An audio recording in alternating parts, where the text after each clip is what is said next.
అబ్బా అబ్బా అబ్బా అబ్బా అబ్బా పొద్దుగాల మొదలు పెడితే పొద్దుగా దాకా ఫోన్ చేసాయి లంచ్ కొడుకులు. వాళ్ళతో అయ్యేది పోయేది కానీ పొద్దుగా మొదలు పెడితే పొద్దున 6 గంటలకు మొదలు పెడితే రాత్రి 10 దాకా ఫోన్ చేసాయి. ఇక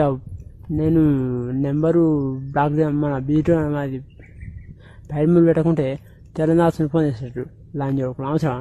అసలు లంచ్ కొడుకులు ఫోన్ చేయకుండాది వాణి పనవడ మళ్ళీ ఫోన్ చేసి తిడుతురు. ఇంకా మీకేది తిట్ట లంచ్ కొడుకు ఒకటే నేను మాకు తిట్ట లేకుండా నేను చెప్పేది ఒకటే గుద్ద అదంతా నన్ను తిట్టడం ఎందుకంటే దెంగిసుకుని ఫోన్ చేస్తురా నన్ను తిట్టే ఎందుకంటే దెంగిసుకుని ఫోన్ చేస్తున్నారా నీ అమ్మ నీ గుద్దరమాట దెంగించుకోర్రి నన్ను తిట్టే లంచ్ కొడుకు దెంగించుకోర్రా ఎవరో ఓలేం ఒక నువ్వు నన్ను నిలబెట్టి దిగుతావురా నేను నిన్ను పని పెట్టి దిగుతా నేను పని పెట్టి దిగుతా నువ్వు ఫోన్ చేసిన అవసరం రా. ఇంకా అందులో నెంబర్ బీట్లో పెడితే మన వాట్సాప్లో ఫోన్ చేసి వాట్సాప్లో వాయిస్ మెసేజ్ నేను దెంగుతాను పెట్టినావు నేను నిన్ను దెంగనా అవురా